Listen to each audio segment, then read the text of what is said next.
খাজা মঈনুদ্দিন চিশতি আজমিরি রহমাতুল্লাহ আলাইহি মদিনাতুল মুনাওয়ারা থেকে ভারতে আসছেন, কালেমার দাওয়াত দিলেন, লক্ষ লক্ষ বিধর্মী মুসলমান হলো।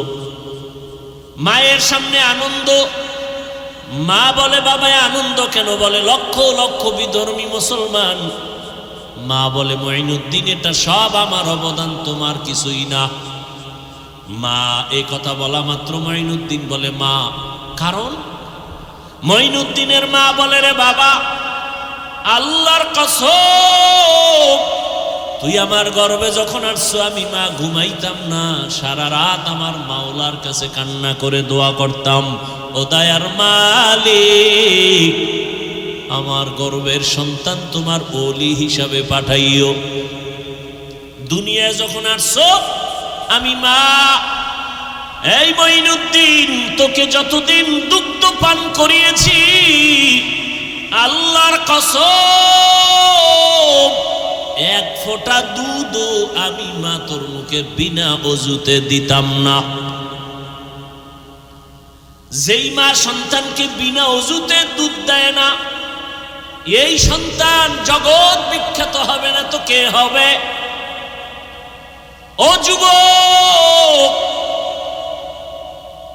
এখনো সময় আছে, তওবার দরজা খোলা। মনে মনে আল্লাহকে বলো, হে মালিক জীবনে তো মনের ঝাল মিটাইয়া কম দাড়ি কাটি নাই, কম নামাজ সারি নাই, মনে চাইছে পার্কে যাব, গেছি। ও আল্লাহ মনের শখ মিটাইয়া কত গুনাহ করেছি, আজকে থেকে তওবা করতেছি, আর দাড়ি কাটবো না, নামাজ ছাড়বো না, বেপরদায় চলবো না। মা বাবার দোয়া নিয়া, শিক্ষকের দোয়া নিয়া, উলামায়ে কেরামের দোয়া নিয়া নবীর আদর্শ মেনে চলবো। আল্লাহর কাছে মন খুলে তওবা করো। আল্লাহ তওবার দরজা খুলে রাখছেন। ও আল্লাহ, কত বড় বড় বড় বড় নাফরমান গুনাহগারকেও তো তুমি ক্ষমা করেছো। আজ আমি তোমার দরবারের গুনাহগার ক্ষমা চাই। জীবনে গুনাহ তো কম করি নাই, হাতের গুনাহ, চোখের গুনাহ, জবানের গুনাহ, অন্তরের গুনাহ। ও আল্লাহ, আজকে থেকে গুনাহ মুক্ত হতে চাই। তুমি রিজিকের মালিক, তুমি সম্মানের মালিক, তুমি হায়াত দেয়ার মালিক। ও আল্লাহ, আজকে থেকে তওবা করলাম, আর তোমার নাফরমানি করব না। মা বাবার দোয়া নিয়ে চলবো, উলামায়ে কেরামের পরামর্শ নিয়ে চলবো, শিক্ষকের দোয়া নিয়ে নবীজির আদর্শ মেনে চলবো। অন্তরে যদি তওবার নিয়ত থাকে আল্লাহ পাক মুহূর্তে তোমাকে কবুল করে নিবেন। জানি না কার অন্তর তৈরি হবে, জানা নাই। আল্লাহ সবাইকে খাঁটি তওবাওয়ালা জিন্দেগি দান করেন, নবীর খাঁটি আদর্শওয়ালা জীবন আমাদের দান করেন। আলহামদুলিল্লাহি রাব্বিল আলামিন, ওয়াসসালাতু ওয়াসসালামু আলা সাইয়্যিদিল আমবিয়া ওয়াল মুরসালিন ওয়া আলা আলিহি ওয়া আসহাবিহি আজমাইন। ইয়া আরহামার রাহিমিন, ইয়া আরহামার রাহিমিন, ইয়া আরহামার রাহিমিন। রব্বিরহামহুমা কামা রব্বায়ানি সগীরা। আল্লাহুম্মা ইন্নাকা আফুউন কারীম তুহিব্বুল আফওয়া ফা'ফু আন্না। আল্লাহুম্মা ইন্না নাসআলুকা রিযাকা ওয়াল জান্নাহ ওয়া নাউযু বিকা মিন সাখাতিকা ওয়ান নার। আল্লাহুম্মা ইন্না নাউযু বিকা মিনাল বারাসি ওয়াল জুনুনি ওয়াল জুযামি ওয়া সাইয়্যিল আসকাম। ইয়া আল্লাহ, আপনি আমাদের মাফ করে দেন। আল্লাহ, আয়োজন কবুল করে নেন। সার্বিক সহযোগিতা মেহনত যারা করেছেন কবুল করে নেন। এলাকায় শান্তি দান করেন। আয় আল্লাহ, ঘরে ঘরে সুন্নতের আমল চালু করে দেন। মা বোনদের আবেদা বানায় দেন, পর্দানিশী বানায় দেন, সন্তানগুলো নেককার বানায় দেন। লেখাপড়া পরীক্ষায় কামিয়াবি দান করেন। আমার কলিজার প্রত্যেকটা যুবকের দিনে, ও আমার বাবারা, তাহলে পুরো বয়ান মনে রাখতে পারবা না, দুই তিনটা কথা মনে রাখো। এক, তোমরা দুনিয়া দুনিয়া কইরা কত উপরে গেছো, আর আমরা আখিরাত কইরা কইরা কত নিচে নামছি। হিসাব মিলাবা, এটা হিসাব মিলা একটা লাইনে যাও। নাম্বার দুই, তোমার মতো জেনারেল লাইনের মানুষগুলো যদি জেনারেল পথে থাইকা 5 ওয়াক্ত নামাজ পড়ে তুমি পারো না কেন? এটাও তুমি মিলাও। 2 3 নম্বরে মদিনা বলা নবীর আদর্শ থেকে যদি আরো ভালো আদর্শ থাকে দেখাও, আমরা নিব। কিন্তু আজও পর্যন্ত কেউ প্রমাণ করতে পারে নাই। আজকে যদি নবীর আদর্শ মতে জমিন চলতো, দুনিয়ায় মরার আগে মানুষ বেহেশত দেখা যাইতো। নবীর আদর্শ কত সুন্দর, কাউকে গালি দেওয়া যাবে না, মিথ্যা বলা যাবে না, কারো হক নষ্ট করা যাবে না। নবী কেমন কেমন নবী, কেমন আদর্শের নবী আমার। শুধু মানুষ সামনে আসতেছে কোরবানি, নবীর আদর্শ কেমন, একটা পশু জবাই করতে গিয়া আর একটা পশুর সামনে কইরো না, ওই পশু কষ্ট পাবে। তাহলে একটা পশুর কষ্ট ইসলাম বরদাস্ত করে না, সেখানে মানুষের কষ্ট কেন ইসলাম সমর্থন করবে? একমাত্র রসুল বলেছেন, আল মুসলিমু মান সালিমাল মুসলিমুনা মিন লিসানিহি ওয়া ইয়াদিহি। খাঁটি মুসলমান ওই ব্যক্তি যার হাত আর জবান দ্বারা অন্য কষ্ট পায় না। একজনকে কথা দিয়া কষ্ট দেওয়া হারাম, কাজের দ্বারা কষ্ট দেওয়া হারাম। কতটা সব ইসলাম সহজ, এটারে কঠিন বানায় দিছে কেউ কেউ। ইসলাম মানলেই মনে করে মানুষ, মনে হয় বিপদ, অথচ ইসলামটাই হলো মানুষের জন্য নিরাপদ। দেখা হলে আগে সালাম দিবে, ইসলাম। কিছু খাবে ডান হাতে খাবে, পান করবে ডান হাতে, ইসলাম। সালাম দিলে মোহাব্বত বাড়বে, তো শত্রুতা করবে কেন? বারবার যদি সালাম দেয় শত্রু মিত্র হয়ে যায়।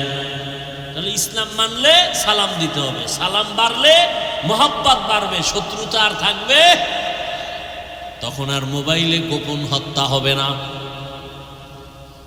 সালাম নাই, মোহাব্বত নাই। সালাম দেয় না এমন জায়গায় গিয়ে দেয় যারে দেওয়া জায়েজ নেই। মিস কল পাইছে আরে খালি সালাম। অথচ মাকে সালাম দাও, বাবাকে সালাম দাও, বোনকে সালাম দাও, স্ত্রীকে সালাম দাও, স্ত্রী স্বামীকে সালাম দাও, এগুলো নাই। বেগানারে সালাম দেয়, বেআই সাহেব বেআইনেরে বারবার সালাম দেয়, বউরে জীবনেও সালাম দেয় না। ইসলাম সালাম কতটা গুরুত্বপূর্ণ। আসসালাম কাবলাল কালাম, রহমতের নবীর আদর্শ, কথার আগে সালাম দাও। এরে পর্দার আড়ালের আম্মা জানেরা, বোনেরা, এখনো এই এলাকায় বহু মহিলারা আছে 5 বেলার নামাজ পড়ে, পর্দা করে, স্বামীর মাল হেফাজত করে, মোবাইলে সময় নষ্ট করে না, নাই? আছে। এরে আম্মা জানেরা, আপনারা কেন পারবেন না? আপনার কারণেই তো জমিনে ভালো ভালো সন্তান আসছে। ভালো সন্তানগুলো ভালো মায়ের কারণেই হয়েছে। মায়ের আদর্শ ভালো তো সন্তান ভালো। জেনারেল লাইনে যত ভালো সন্তান দেখবেন মা ভালো হওয়ার কারণে। ওসি সাহেবের ব্যবহার ভালো কেন? কয় মায়ের ব্যবহার ভালো। এসপি সাহেবের ব্যবহার এত সুন্দর কেন? বলে মায়ের চরিত্র ভালো। দুনিয়ার লাইনেও ভালো সন্তান মায়ের কারণে, আখেরাতের লাইনেও ভালো ভালো সন্তান আছে মায়ের অবদান। খ্রিস্টান নবীজির রেখে যাওয়া আদর্শ মানবে কারা? কোন দেশের? লন্ডন। কোন দেশ বলেন? সারা দুনিয়ার মুসলমান শুধু এই নাগরপুরের ডাবাত না? আপনারা আপনাদের জন্য আলাদা কিছু না? আপনারা মুসলমান না? কোনটা মানেন না কেন? রসুলের আদর্শ। আচ্ছা, মানলে ক্ষতি হয়? একজনে বলেন হ্যাঁ রসুলের আদর্শ মানলে ক্ষতি। আল্লাহর কসম, আমি এখন নবীর আদর্শ বাদ দিয়ে দেব। আমি বাদ দিব। বলেন দাড়ি রাখলে ক্ষতি হয়? তাহলে আমি দাড়ি কাটবো, এখন কাটবো, কোনো কথা নেই। নামাজ পড়লে ক্ষতি? বরং দাড়ি না রাখলে কি ক্ষতি? 1 নাম্বার, এই লেখা রাখ, ঘরের দরজায় টানায় রাখবি। দাড়ি কাটলে 1 নাম্বার ক্ষতি, যৌবন চলে যাবে। এই দাড়ি কামান্যার প্রবণতা যেদিন বাড়ছে সেদিন থেকে হার্বাল কোম্পানিও বেড়ে গেছে। যৌবন নাই, হারবাল ছাড়াই উপায় নাই। হাসিও না, খুব হিসাব করে কথা বলতেছি। তোর কপাল ফুরলে কি করার, ওই যে বুঝ নেই। এক নাম্বার শাস্তি, দাড়ি কাটলে কি থাকবে না, এক নাম্বার শাস্তি। আল্লাহ আমাদের হেদায়েত দান করুন। আরো কত কত এগুলো বলবো না। আল্লাহ যদি হেদায়েত দিয়ে দিব তো আমার সবাই জান্নাতে নেওয়া তো ফরজ না। দাওয়াত দিলাম, এটা আমার দায়িত্ব। মানবেন কিনা সে দায়িত্ব আপনার, বলবো কিনা সে দায়িত্ব আমার। কেমনে আর বুঝাবো? রসুলের আদর্শ থেকে আরো সুন্দর আদর্শ কারো কাছে আছে? থাকলে বলেন, আমি নবীরটা বাদ দিয়ে তাত্রা নিব। কেউ যদি বলতে পারেন হাফিজ ভাই, নবীজির আদর্শ থেকে আর একটু সুন্দর আদর্শ হলো শেখ মুজিবুর রহমান সাহেবের ভেতরেরটা, নাউজুবিল্লাহ পরে খাও, কি কই এটা হলো। আমি নবীরটা বাদ দিয়া শেখ মুজিবেরটা নিব, খুব খেয়াল করো। কেউ যদি বলতে পারো নাগরপুরের জমিনে দাঁড়াইয়া নবী মুহাম্মদের আদর্শ থেকে একটু ভালো জিয়াউর রহমান সাহেবের আদর্শ, আমি নবীরটা বাদ দিয়া খোদার কসম জিয়াউর রহমানেরটা নিব, সাহস আসেনি বলার মতো? তাহলে শুনে নাও আমার থেকে, জিয়াউর রহমান বুঝি না, শেখ মুজিব বুঝি না, দুনিয়ার সব মানুষের আদর্শ নাপাক, একমাত্র রসুলের আদর্শই হলো পাক। দুনিয়ার সব মানুষের বানানো আদর্শ, আব্রাহাম লিঙ্কনের আদর্শ, মাও সেতুনের আদর্শ, লেনিনের আদর্শ, কার্ল মার্ক্সের আদর্শ, সব নাপাক। গণতন্ত্র, নারী পুরুষ সমান অধিকার, হ্যাঁ সমান অধিকার নারী পুরুষ, কি বুঝাইতে চায়? সহজটা বুঝাইলেই তো, উল্টাটা বুঝি কি? পুরুষ যেমন 4 বিয়ে করতে পারবে, নারীও 4 স্বামী রাখবে। তাসলিমা নাসরিন বলছিল, আমার পেট আমার শরীরের অংশ, আমার পেটে বাচ্চা নিব যেখান থেকে মনে চায় সেখান থেকে, একজন স্বামী আমাকে বাচ্চা দিবে এটা হতে পারে না। এটা কেমন পেট? আমগো দেশের কুকুর নিয়ে আছে, যেখান থেকে মনে চায় সেখান থেকে বাচ্চা নেয়। এই পেট মানুষের না কুত্তির? এই কুকুরনির পেট, এটা জানোয়ারের পেট হতে পারে, পশুর হতে পারে, মানুষের হতে পারে না। তাসলিমা পশু না মানুষ? মানুষ। কেমন মানুষ? MBBS doctor. কি ডাক্তার? এমবিবিএস ডাক্তার হইয়া কেন এমন পশুত্বের আওয়াজ? একমাত্র কারণ হলো তাফাক্কুহ ফিদ্দীন নাই, দিনের বুঝ নাই। আর দিনের বুঝ না থাকার কারণ হলো কোরআনের আলোর সাথে তার কোনো সম্পর্ক নাই। ঢাকা কলেজের প্রফেসর আহমদ শরীফ, সে বলে আমি মরণ বিশ্বাস করি না, কবর বিশ্বাস করি না। ছেলে মেয়েরে বলে গেল আমি মরলে মানে কবর টবর দিবি না। ঠিকই কপাল খুলে গেছে ফেরাউনের মতো, ওর আর কবর টবর হয় নাই। ছেলে মেয়েরা বাবার দেহটাকে হসপিটালে দান করে দিয়েছে, দেহ দান, আর আর কবর হয় নাই। তো কেমন সান কপাল যে মাইয়া বলারা যে একটু যাই কবরের পাশে দাঁড়াবে, কবরও নাই। যে কোনো দুশ্মন এসে আক্রমণ না করে। রসুল তো দোয়া করলেই হয়ে যায়। যখন এভাবে দাওয়াতের কাজ করতে করতে গোপনীয়তা রক্ষায় 39 জন মুসলমান হল, পুরুষ, আর 11 জন নারী। সেই সময় রসুলের জীবনকে শেষ করে দেওয়ার জন্য 27 বছরের একটা যুবক তরবারি হাতে নিয়ে রওয়ানা দিয়েছে, নবীজিকে দুনিয়ার থেকে বিদায় করে দিল। রসুলও আল্লাহর কাছে চোখের পানি ছেড়ে দোয়া করতেছিলেন। 40তম ব্যক্তি রসুলের কাছে আসছে, রসুলকে জবাই করবে। 27 বছরের যুবক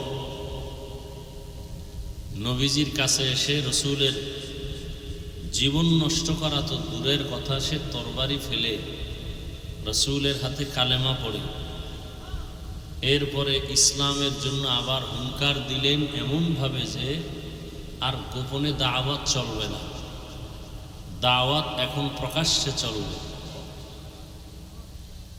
রাসূল এবার প্রকাশ্যে দাওয়াতে নামলেন। কতজন ব্যক্তি নিয়ে? 40 জন নিয়ে। এজন্য আমাদের আহলে হক উলামায়ে কেরাম যারা আকাবিরিন তারা বলতেন তেদাত মকসদ নেহি মকবুলিয়ত মকসদ হ্যায়। আধিক্যতা এটা সফলতার কারণ না, ইখলাস সফলতার কারণ। ইন্না আকরামাকুম ইনদাল্লাহি আতকাকুম। সফলতা হবে তাকওয়ার ভিত্তিতে, জনসংখ্যার ভিত্তিতে না। কার দলে লোক বেশি এ নিয়ে বিজয় হবে, আল্লাহর হিসাব ভিন্ন। আল্লাহর হিসাব হলো তাকওয়া। রাসূল এক হাদিসে বলছেন ৭৩ দল জাহান্নামে যাবে, জান্নাতে যাবে কত দল? কথা বলেন, এক দল। এই যে ৭৩ দল জাহান্নামে যাবে, ৭৩-এর মধ্য থেকে ৭২ দল জাহান্নামে যাবে। এরা হিন্দু, বৌদ্ধ, খ্রিস্টান, ইহুদি কেউ না। ৭২ দল জাহান্নামী, সব মুসলমান। সব কি? মুসলমানের মধ্য থেকে ৭২ দল জাহান্নামে যাবে। মুসলমানের ভেতর থেকে এক দল মাত্র জান্নাতে যাবে। সেই দলটা কারা? যাদের দলে লোক বেশি। হ্যাঁ, নবীজি বলেন যারা দুইটা আদর্শকে সমানভাবে মেনে চলবে। কয়টা? এক নাম্বার, আমি মুহাম্মদের সুন্নত আর আমার সাহাবায়ে কেরামের সুন্নত। যারা আমি মুহাম্মদেরটাও মানবে, সাহাবায়ে কেরামেরটাও মেনে চলবে, এই একদল জান্নাতে যাবে। তার মানে যারা বলবে আমি মুহাম্মদকে মানি, সাহাবাদেরকে মানি না, এরা মুমিন মুসলমান হলেও ৭২ দলের অন্তর্ভুক্ত। একদল মাত্র হক, যারা নবীও মানে, সাহাবায়ে কেরামদেরকেও মানে। বর্তমান জমিনের হালাত এতটাই দুর্বল যে কিছু কিছু আল্লাহর বান্দা আমার এই সোনার বাংলায় আছেন, সাহাবায়ে কেরামকে মানবেন তো দূরের কথা, তারা ওপেন বলে, ওমরে ফারুকের নাম ধরে বলে তিনি বেদাতি, ভণ্ড। আমি ঢাকাতে বলেছি যে ওমরে ফারুক রাদিয়াল্লাহু তাআলা আনহুকে বেদাতি বা ভণ্ড বলে, ওর 14 পুরুষ সব ভণ্ড। ওর পেছনে নামাজ হবে না। সাহাবায়ে কেরামদের বিরুদ্ধাচরণকারীদের পেছনে নামাজ মাকরুহে তাহরিমি হবে, সহিভাবে নামাজ হবে না যারা সাহাবায়ে কেরামের বিরুদ্ধাচরণ করে। কারণ আল্লাহর রসুলের হাদিস, সাহাবায়ে কেরাম আকাশের নক্ষত্র সমতুল্য, আসহাবী কান নুজুম।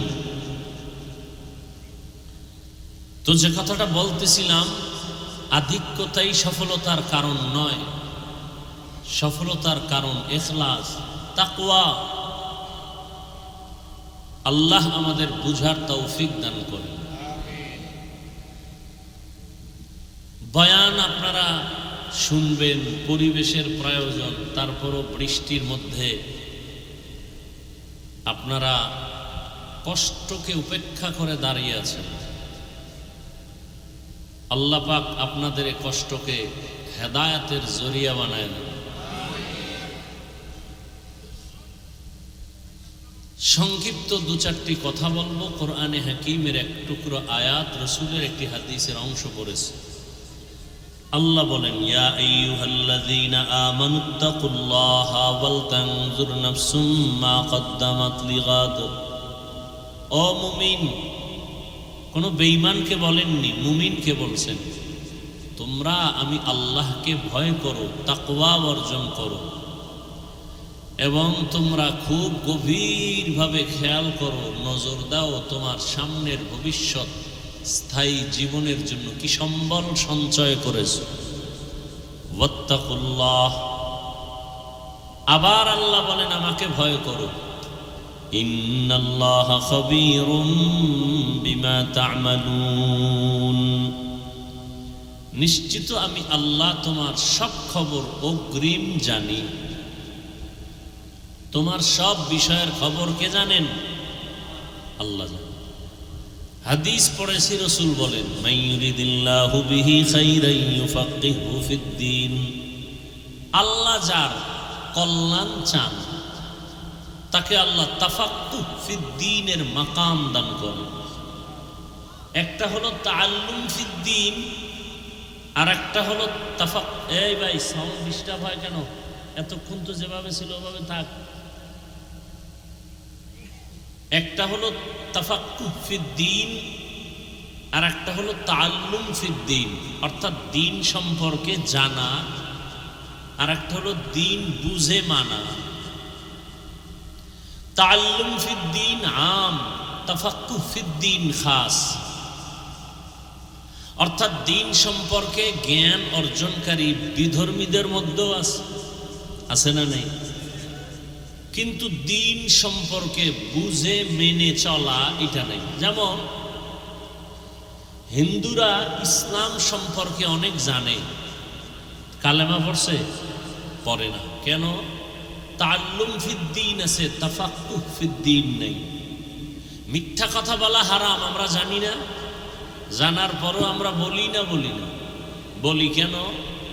মিথ্যা বলা যে মহাপাপ, আমার ক্ষতি হবে দুনিয়াতে আখেরাতে, বুঝটা আসে নাই। বুঝ এসে গেলেই বান্দা জীবন যাবে মিথ্যা বলবেন। দাড়ি কাটা গুনাহ না সওয়াব? দাড়ি কাটা ছাটা সব গুনাহ। কেমন গুনাহ? ছোট না বড়? বলেন না কেন?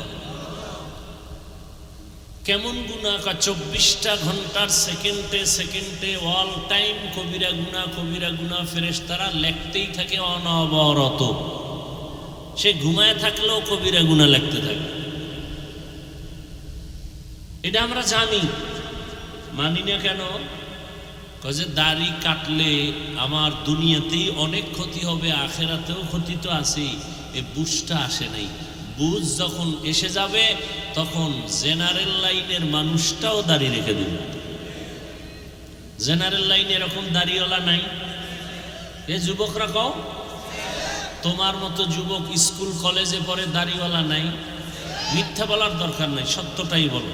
তোমার মতো যুবক জীবনে আলিফ বাতা কোথাও পড়ে নাই, মাদ্রাসায় যায় নাই, জেনারেল লাইনে পড়ুয়া, র্যাব, আর্মি, পুলিশ, বিডিআর 5 ওয়াক্ত নামাজ পড়ে দাড়িওয়ালা আসেনি? আছে। রাস্তায় গাড়ি চালায়, জমিনে কাজ করে, নদীর মধ্যে কাজ করে, কর্মচারী, ডাক্তার, প্রফেসর, ইঞ্জিনিয়ার, 5 ওয়াক্ত নামাজ পড়ে দাড়িওয়ালা অভাব নেই। ওসি, ডিসি, এসপি 5 ওয়াক্ত নামাজি অভাব নেই। তুমি পারো না কেন? এত বয়ান শোনার পরেও তোমার মধ্যে সহিহ বুঝ আসে নাই। এই বুঝটা তৈরি করার জন্যই ওয়াজের আয়োজন, আর কিছু না। আমরা নতুন কোনো বয়ান করব না, বয়ান পুরান্ডি। মাকাসাদ হলো বুঝ আসুক। বুঝটা এসে গেলেই আজকে নামাজ পড়তে ভালো লাগে না, বুঝ আসলে নামাজ ছাড়তে ভালো লাগবে না। আজকে পর্দা করতে ভালো লাগে না, বুঝ এসে গেলে দিনের সহিহ বুঝ, তখন পর্দা আর লঙ্ঘন করতে ভালো লাগবে না। আল্লাহ সব ভাইকে সহিহ বুঝ দান করেন। যে আয়াত আমি পড়েছি, আল্লাহ বলেন ও মুমিন আল্লাহকে ভয় করো। কোনো বেঈমানকে বলেন নাই কেন আল্লাহকে ভয় করো? মুমিনকে বলার একমাত্র কারণ জান্নাত শুধু মুমিন পাবে, কোনো বেঈমান জান্নাত পাবে না, কখনোই পাবে না। আর মুমিনদের মধ্যে তো একটু আগেই বললাম 72 দল পাবে না, এক দল জান্নাত পাবে। 72 দল পাবে না এটা ফাইনাল না, বহু বিচার মাইর খাওয়ার পরে পেতে পারে।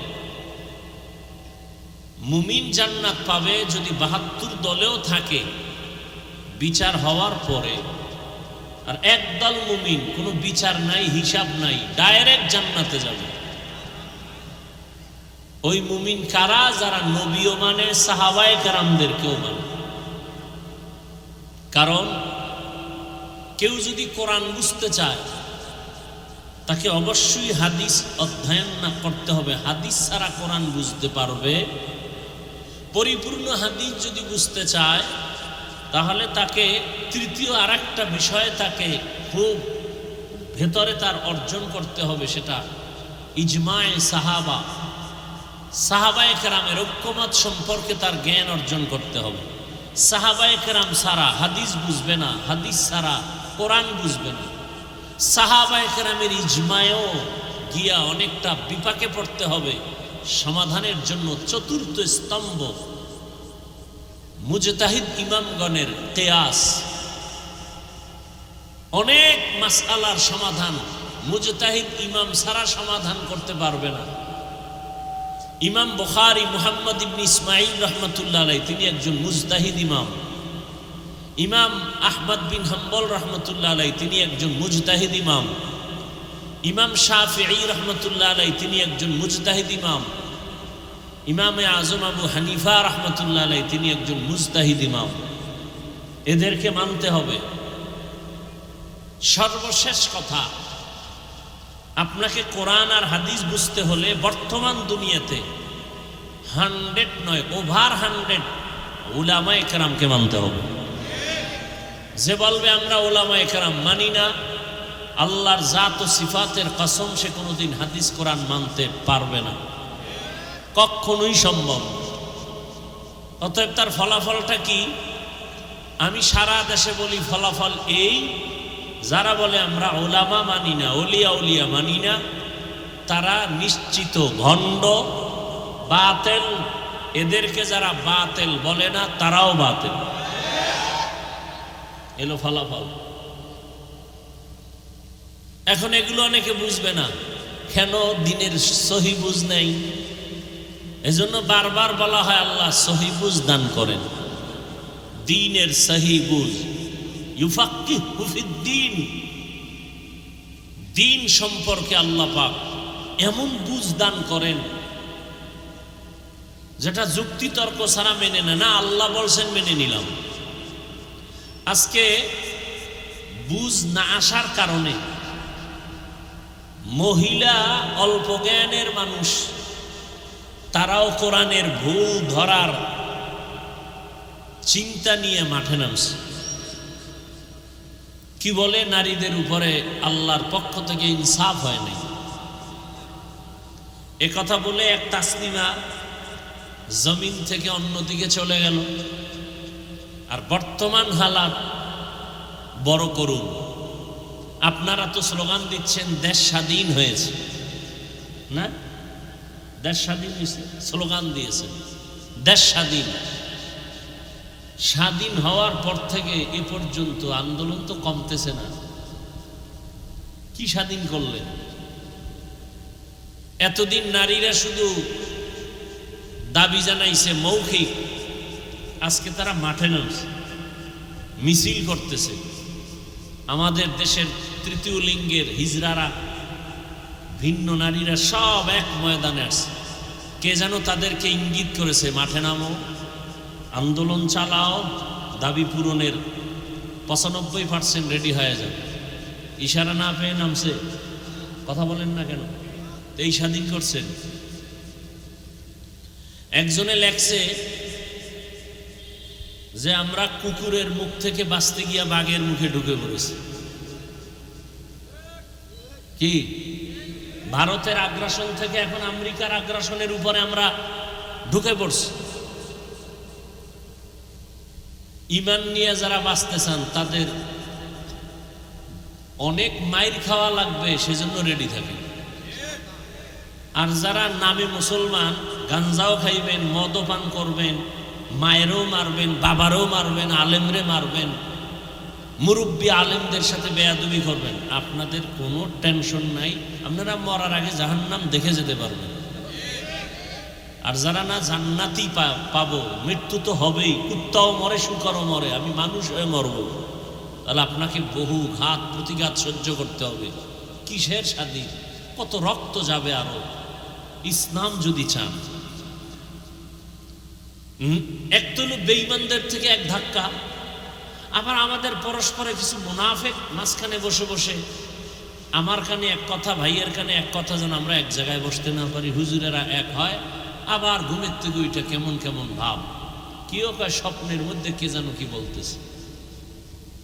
এই যে এক হালাত, আমরা তো স্বপ্ন দেখতেছি হুজুর এক হয়ে যাবে, হুজুর এক হলে আগামীতে আমরা ক্ষমতায়। এত সোজা, এত সোজা, বড় কঠিন। কত কঠিন, এর কোনো ভাষা নাই বলা, এর কোনো ভাষা নাই বলা। পৃথিবীতে ইসলামের পতাকা নিয়ে ইখওয়ানুল মুসলিমিন ক্ষমতায় আসছে, টিকতে পারে না।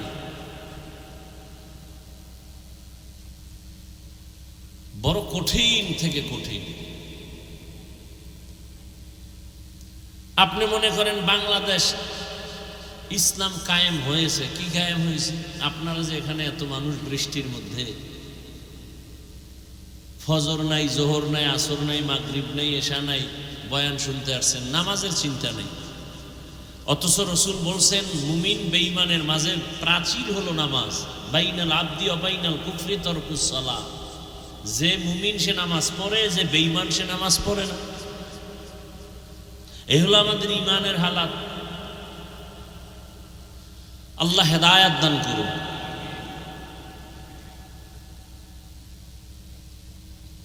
এই জন্য আল্লাহ পাক বললেন আমাকে বেশি বেশি ভয় করো, আর কাউকে ভয় করো না, আমাকে করো।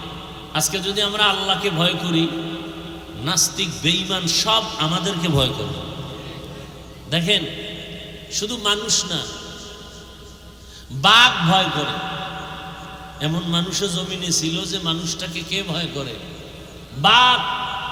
আর আমরা কেমন মানুষ যে বাঘকে ভয় করি, আর তারা কেমন মানুষ যে বাঘ তাদেরকে ভয় করে। আমরা সাপকে ভয় করি, আমরা কেমন মানুষ। আর আল্লাহর প্রিয় মানুষ ছিল, সাপ তাদেরকে ভয় করে। বড় কঠিন। তারাও মানুষ, আমরাও মানুষ।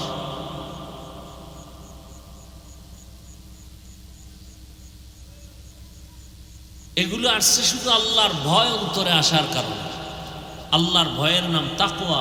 এটার দাম কত?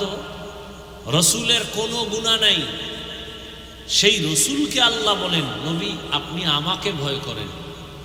ইয়া আইয়ুহান নাবিয়্যুত্তাকিল্লাহ ওয়া লা তুতি'ল কাফিরিন ওয়াল মুনাফিকিন।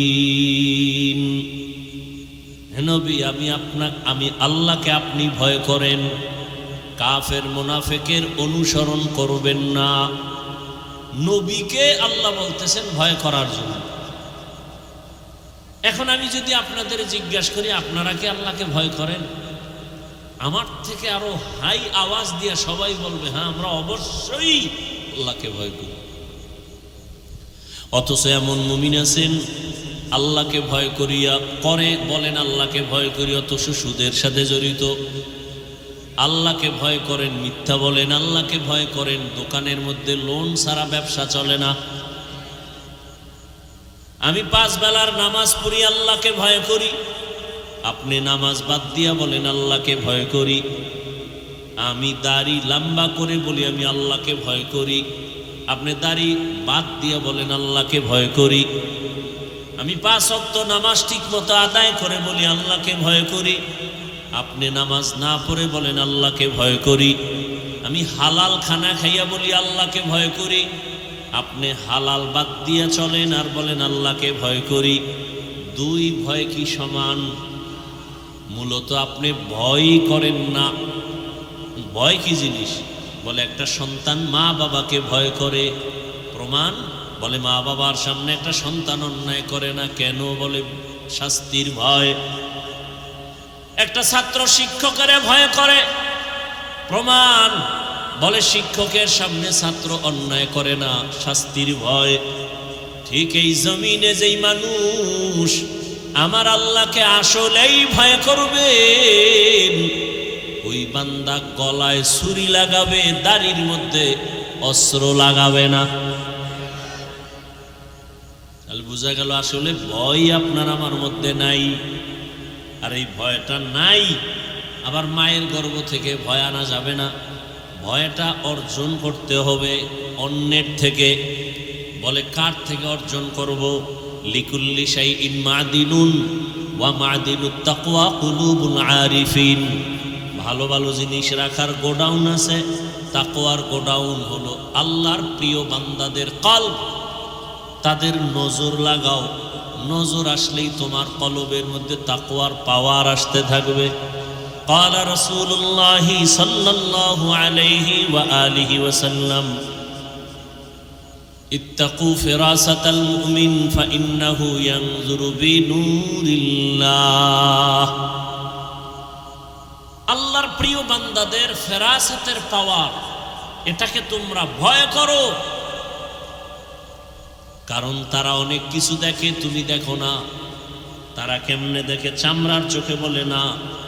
আল্লাহ তাদেরকে এমন একটা আলো দান করেন, নূরের আলো দিয়ে তারা অনেক কিছু দেখেন। আমার চোখের মধ্যে চশমা লাগানো, গ্লাসের পাওয়ার যতটুকু ততটুকুই দেখি।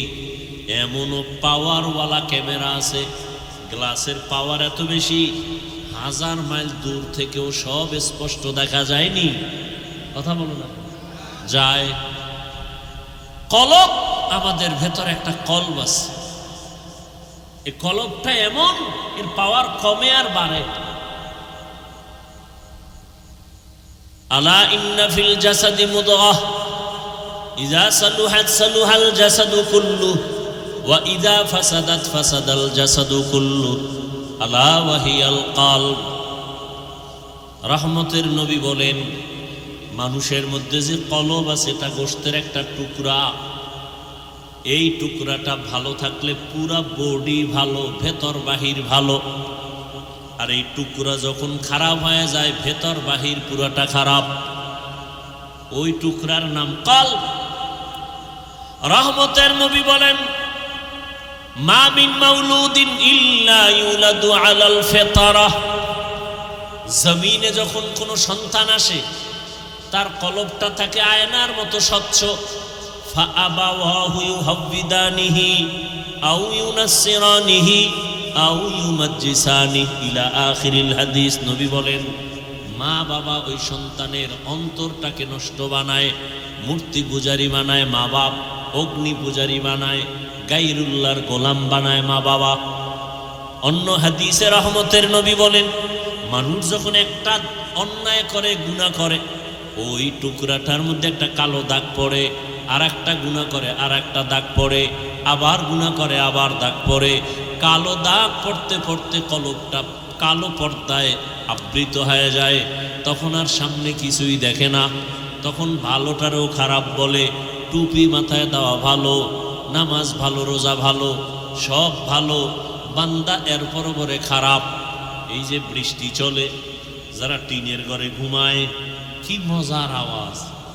এখন কয় যে মজা তো লাগে এক মজা, আর এক মজা খাওনের কি বলে, খিচুড়ি পাকাও গরুর গোশত দিয়া। কি দিয়া বলেন না কেন? গরুর গোশত দিয়া খিচুড়ি, আর এই টাইমে সেই মজা। ঘরের মধ্যে 10 জন আছে, মজা করে খাবে, কিন্তু একজন বলে আমার সামনে আনবি না, গরুর খিচুড়ি খাবো না, পারলে 1 ফোঁটা বিষ দে। খিচুড়ি ঝামেলা না তার ভেতরে ঝামেলা? খিচুড়ি বারবার বলে এটা খারাপ খারাপ, গরুর খিচুড়ি খাওয়া যাবে না। সবাই বলে আমরা মজা করে খাবো, তুমি এটার বদনাম করো কেন? বলে না, খিচুড়ি আসলে ভালো, তোমার পেট খারাপ। কি খারাপ? তাড়াতাড়ি পেটের চিকিৎসা নাও, তোমার সমস্যা হয়ে গেছে। নামাজ ভালো, রোজা ভালো, তাবলিগ ভালো, উলামায়ে কেরাম ভালো, জিকির ভালো, পাগড়ি ভালো না খারাপ? বলেন। যারা বলে তাবলিগ ভালো না, যারা বলে টুপি ভালো না, দাড়ি ভালো না, পাগড়ি ভালো না, জিকির ভালো না, তেলাওয়াত ভালো না, ওয়াজ মাহফিল ভালো না, তাদের কলব খারাপ। কি খারাপ? কলবের চিকিৎসা করো। কলবের চিকিৎসা কেমনে করবা? এই যে বডিটার উপরে কত না ক্রিম মাখি, বারবার আয়না দেখি স্পট আছে কিনা, সুন্দরভাবে পরিচ্ছন্ন করি, কিন্তু এই বডির কোনো দাম নাই। এটা একটা কাভার। ভেতরে আসল জিনিস চলে গেলে বলে এটা মানুষ না, মানুষের লাশ। ছেলে কান্দে আব্বা নাই, সামনে সাদা কাপড়ে পেঁচানোকে বলে এটা বাবার লাশ। তুই এরই তো বাপ ডাকলি এত বছর, এখন কেন বলো বাবা নাই? তাহলে তুই আসল বাবারে চিনুস নাই, আসল বাপ চলে গেছে, এখনকার বাবা নাই।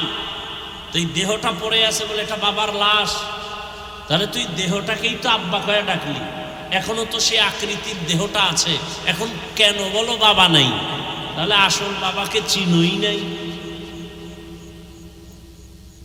তাহলে তোমার আসল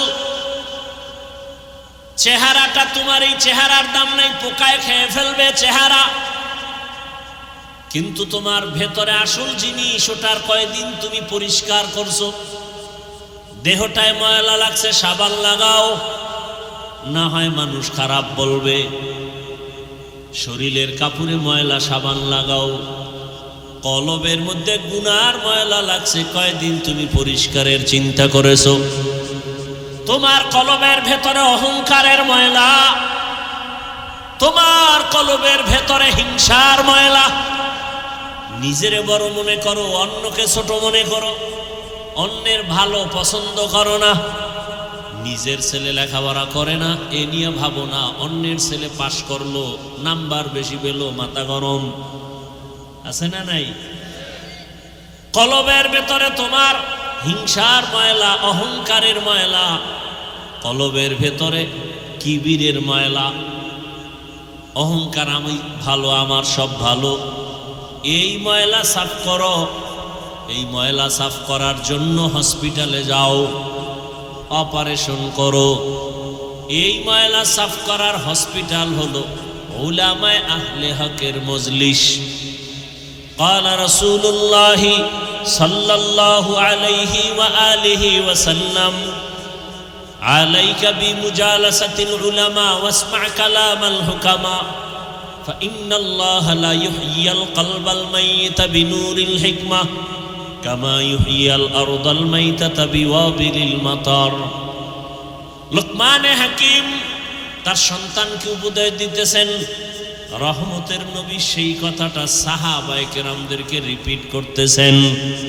নবী বলেন, লুকমান হাকিম তার সন্তানেরে বলে, ওলামায়ে কেরামের মজলিসে বসবা, তাদের হিকমতপূর্ণ কথা শুনবা, লাভ বা মুর্দা দিল জিন্দা হয়ে যাবে, মুর্দা দিল জিন্দা হয়ে যাবে, কলবটা পরিষ্কার হয়ে যাবে।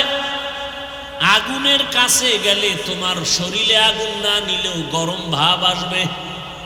আতরের দোকানে দাঁড়াইলে আতর কিনতে পারো, ভালো, পারো নাই ফাও নাও, কয় ভালো, কয় ভাও দেয় না, অন্তত ঘেরান পাইবা। ঠিক নেই? ওলামায়ে কেরামের কাছে যাও, আল্লাহকে পাইবা। যদি আল্লাহকে অন্তত নাও পাও, আল্লাহ পাওয়ার ঠিকানাটা জানবা। কি আল্লাহরে কোথায় পাওয়া যায়? আল্লাহ সম্পর্কে একটা তোমার ভেতরে পেরেশানি আসবে, ভাব আসবে, চিন্তা আসবে। ওলামায়ে কেরামের মজলিস ছাড়া দিন বুঝার জানার কোনো পথ নাই। অতএব ওলামায়ে কেরামের কাছে যাও, তাদের মাধ্যমে কলবকে তুমি জিন্দা বানাও। জমিনে সূর্যের গরম লেগে যেমন পুরাটা ফেটে যায়, হাত চাষাবাদ চলে না, ফসল উৎপাদনের ক্ষমতা হারিয়ে ফেলে, আবার আল্লাহর বৃষ্টি দিয়া মুহূর্তে জমিনটা নরম হয়ে যায়, ফসল উৎপাদনের ক্ষমতা ফিরে পায়। গুনাহ করে যারা কলবটাকে ভেঙে ফেলেছো, উলামায়ে কেরামের কাছে যাও। আল্লাহ রহমতের বৃষ্টি যখন দিবেন, আল্লাহওয়ালাদের নেক নজর যখন পড়বে, কলবটা এই পরিমাণ জিন্দা হবে। এখন তোমার নামাজ পড়তে ভালো লাগে না, তখন নামাজ না পড়লে ভালো লাগবে না। এখন তোমার রোজা রাখতে ভালো লাগে না, তখন তোমার রোজা না রাখলে ভালো লাগবে না। দুনিয়ার পেছনে ঘুরিয়া কি পাইছো? কই নমরুদ কি পাইল, সাদ্দাত কি পাইল, ফেরাউন কি পাইল? ফেরাউনের লাশ তো আজও পড়ে আছে। মিশরের পুরা ক্ষমতা পাইয়া এছিল একটা ফকিন্নির বাচ্চা। ফেরাউন না, চরম এক ফ্যামিলি ছিল, গরিব। ক্ষেতের মধ্যে শশা এদিকে টাইনা টাইনা মিশরে নিয়ে বিক্রি করে 8 আনা পয়সা পাই। ওই সময়ের হিসাবে যা পাইয়া পাইয়া আস্তে আস্তে আস্তে আস্তে কিছু টাকা হয়েছে। এক সময় ফেরাউন চেয়ারে বৈশা, ওই তদানীন্তন সময়ের মূল প্রধান বাদশা মারা গেছে। ফেরাউন বৈশা এক পর্যায়ে পাওয়ার পাইয়া ওজির আজম হামানকে বলে, শরীরের মধ্যে কেমন যেন এক গরম গরম ভাব, তো কি করবা? কয় খোদা দাবি করতে মনে চায়। হামান বলে করো, করলে আর ছোট খোদা দাবি করে লাভ কি, বড়টাই করো। কোরআনের আয়াত। ফেরাউন বলল আনা রব্বুকুমুল আলা, আমি শুধু খোদা না বরং সব খোদার বড় খোদা।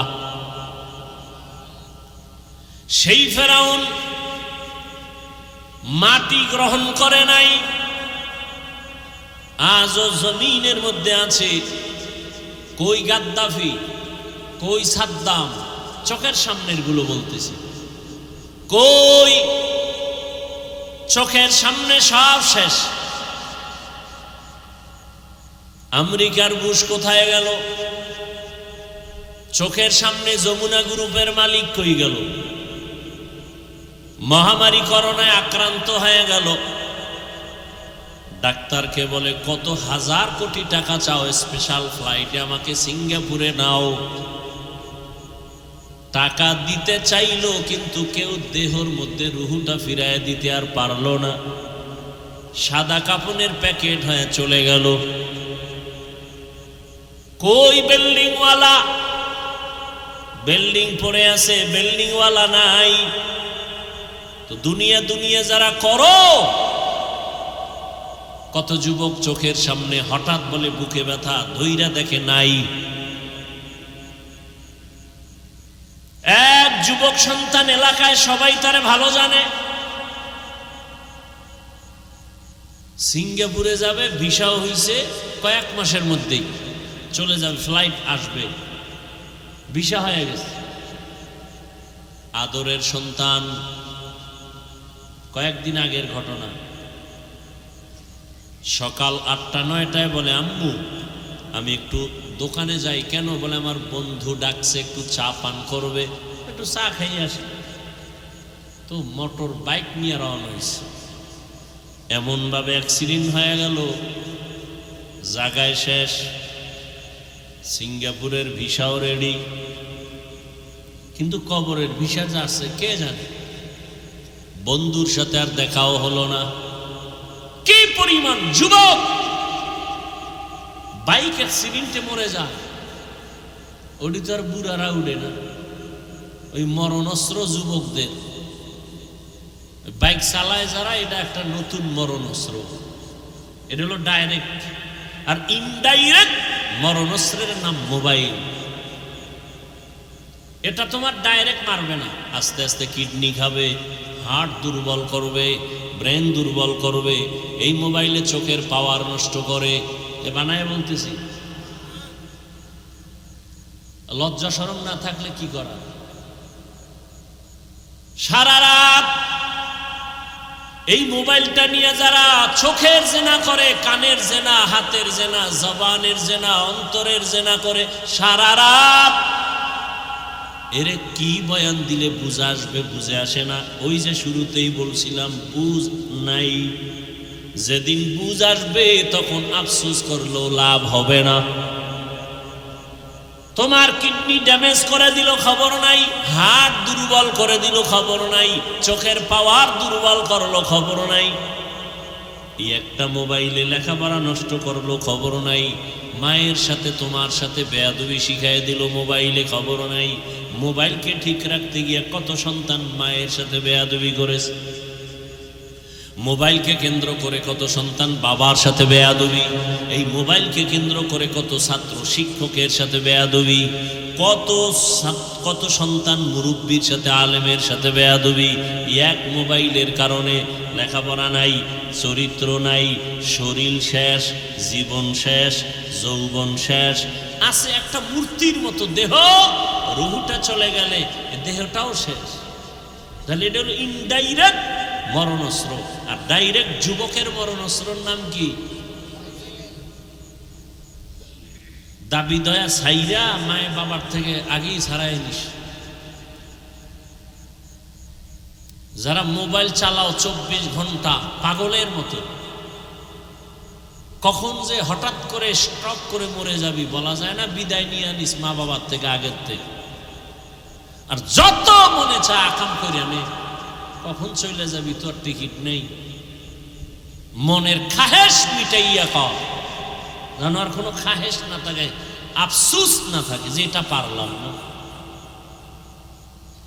আবার তোমার মতো কত যুবক, শুরুতেই বলছিলাম, এরা স্কুলে পড়ে, কলেজে পড়ে, চাকরি করে, ব্যবসা করে, 5 বেলার নামাজ পড়ে, মা বাবার খেদমত করে, কারোর সাথে খারাপ আচরণ করে না,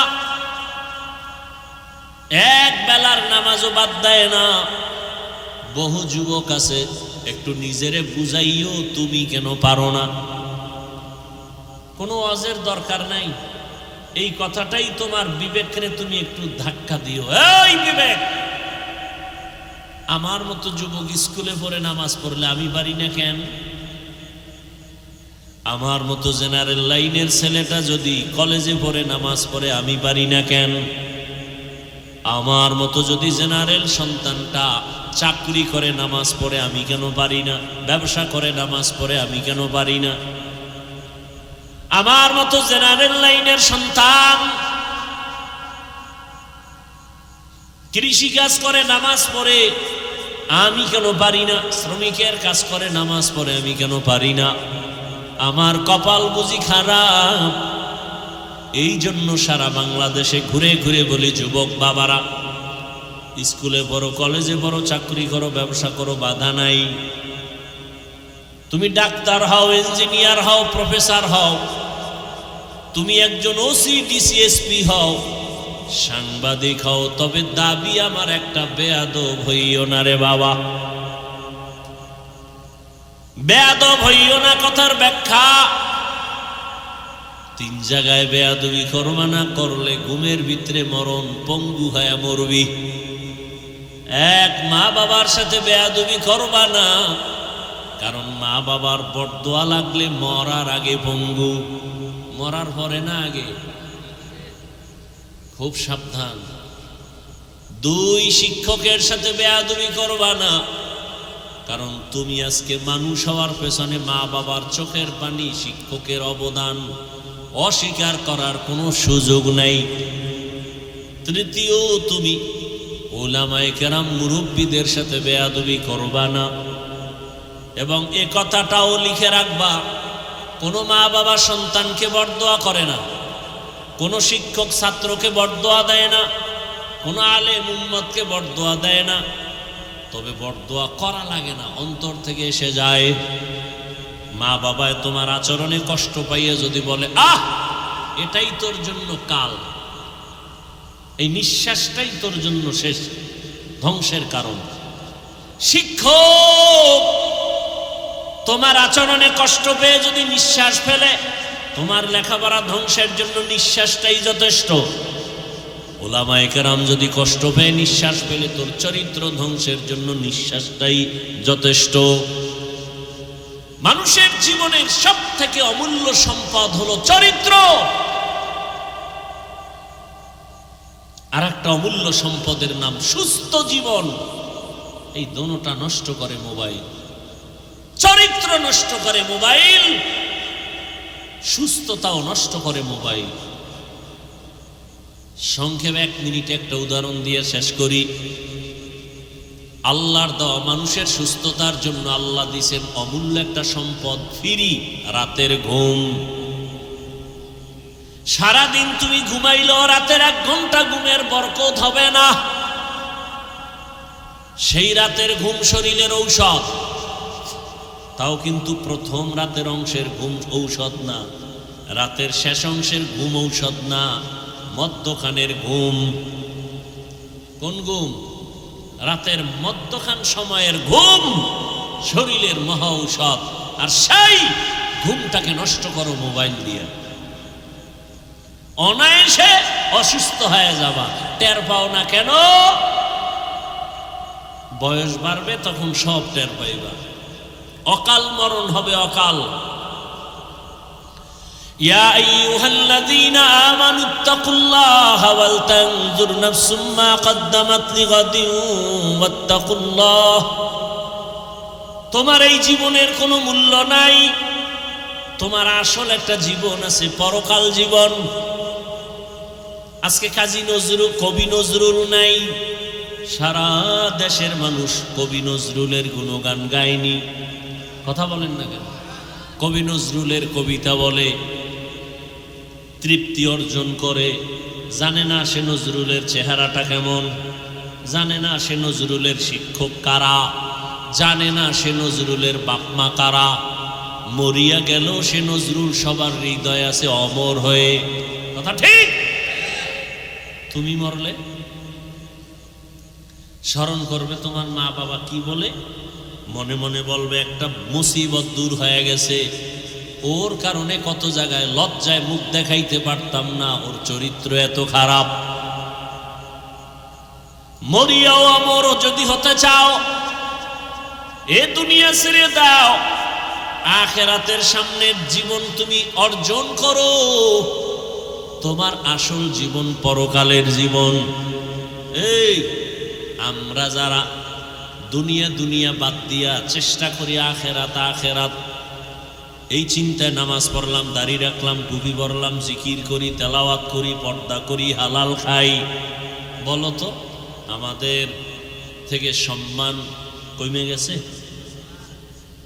বরং আল্লাহর জাতের কসম, এখনো কোরআনওয়ালা রসুলের আদর্শওয়ালাদের মতো শান্তিতে আর সম্মানে জমিনে কেউ নাই।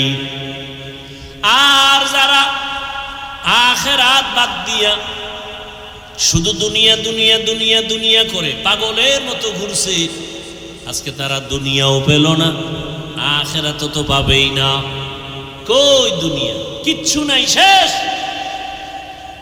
চেয়ারম্যানের চেয়ারের মেয়াদ শেষ, এমপি সাহেবের চেয়ারের মেয়াদ শেষ। আল্লাহর রহমতে যারা আমরা নবীর আদর্শে আমগো চেয়ারের মেয়াদ শেষ হবে দূরের কথা, মেয়াদি নাই। শেষ হবে কি? মেয়াদি নাই। এটার কারণ কি? টাকা দিয়া সম্মান কিনলে প্রথমে ফুলের মালা, ফাইনালে জুতার মালা। আর আমার মাওলার দেওয়া সম্মান হলো দুনিয়ায়ও বাদশাহ, পরকালেও বাদশাহ। এজন্য আখিরাতের মালা গলায় লাগাও। কই আমরা যারা দুনিয়া বাদ দিয়া চলি, কই আমগো ব্যবসাও চলে, চাকরিও চলে। আচ্ছা, আখিরাত নিয়ে চলার মানে কি ব্যবসা করা যাবে না, চাকরি করা যাবে না? সব যাবে, বাকি আখিরাত বানায় করতে হবে। কি করতে হবে? ও যুবক বাবারা, তোমরা দুনিয়া দুনিয়া করিয়া তিন বেলা খাও, আমরা আখিরাত আখিরাত বলিয়া এক বেলা খাই। এই মোনাজাত দিয়ে দেবো এক্ষুনি, বুঝো? তোমরা দুনিয়া দুনিয়া বইলে কয় বেলা খাও? এক বেলা। আর আমরা আখিরাত আখিরাত বইলে কয় বেলা খাই? তো তুমি আমার থেকে আগাই লাগো। তোমরা দুনিয়া দুনিয়া কইয়া রাতে ঘুমাও, আমরা আখিরাত বলিয়া রাতে ঘুমাই। তুমি দুনিয়া দুনিয়া করিয়া আজকে তুমি বান্দা বিভিন্ন দেশে ঘুরো, আমরা আখিরাত আখিরাত বলিয়া আমরা দেশ বিদেশে ঘুরি। তোমরা দুনিয়া দুনিয়া করে চাকরি করো, ব্যবসা করো, বিয়া করো, আমরা আখিরাত আখিরাত করে ব্যবসাও করি, চাকরিও করি, বিয়া শাদিও। তোমাদেরও সন্তান আছে, আমাদেরও আছে। তাহলে তোমরা আগাইলা কোথায়? খানা বন্ধ হয় নাই, ঘুম বন্ধ হয় নাই, চাকরি বন্ধ হয় নাই। হয়তোবা তোমাদের তুলনায় 10তলা বিল্ডিং নাই, টাকার পাহাড় নাই, কিন্তু আমাদের কাছে যে সম্মান আছে সেটা তোমাদের কাছে নাই। তাহলে আমরা আখিরাত বলতে গিয়া তো কই দুনিয়াতে সম্মান কমে নাই, খানা বন্ধ হয় নাই, বরং তোমরা দুনিয়া দুনিয়া করি এক সময় বাড়ি কইরা বাড়ি বেচছো, বাড়ি থুইয়া পালান লাগছে, ঠিক না? মহামারী করোনায় স্কুল বন্ধ, কলেজ বন্ধ, চাকরি বন্ধ, ব্যবসা বন্ধ। জানছনি, খবর রাখছনি যে একটা মাদ্রাসাও এ দেশে বন্ধ হয় নাই, কোনো হুজুর না খাইয়া মরে নাই। মাস্ক পরছে, ট্রিপল মাস্ক, মরবে না করোনা, কিন্তু এই সময় মানুষ মরে নাই। বাবা মারা গেছে, ছেলেরা কাছে যায় না, করোনা। কিন্তু তাকাইয়া দেখছো ওই সময় আমার দেশের টুপিওয়ালারা শত শত করোনার লাশ হাত দিয়া ধইরা গোসল করাইয়া, কাফন পরাইয়া, জানাজা পড়াইয়া কবরে রাখছেন। একজন হুজুরেও করোনায় মরে নাই, আর ট্রিপল মাস্ক ওয়ালারা মরে গেছে। সম্মান আমার আল্লাহর দেওয়া, এটা বড় দামি। এজন্য ১০০০ বছর আগে রহমতের নবী বলে গেছেন, চ্যালেঞ্জ দিয়া গেছেন, দুই জিনিস ধরে রাখলে ঈমানও যাবে না, সম্মানও যাবে না। তারাকতু ফীকুম আমরাইন লান তাদিল্লু মা তামাসসাকতুম বিহিমা কিতাবাল্লাহি ওয়া সুন্নাত রাসূলি। দুই জিনিসের, এক হলো কোরআন, দ্বিতীয় হলো রাসূলের সুন্নাত আদর্শ। ও মুসলমান যুবক বাবার, আমাকে জবাব দাও, নবীজির রেখে যাওয়া আদর্শ এটা মানবে হিন্দুরা, বৌদ্ধরা,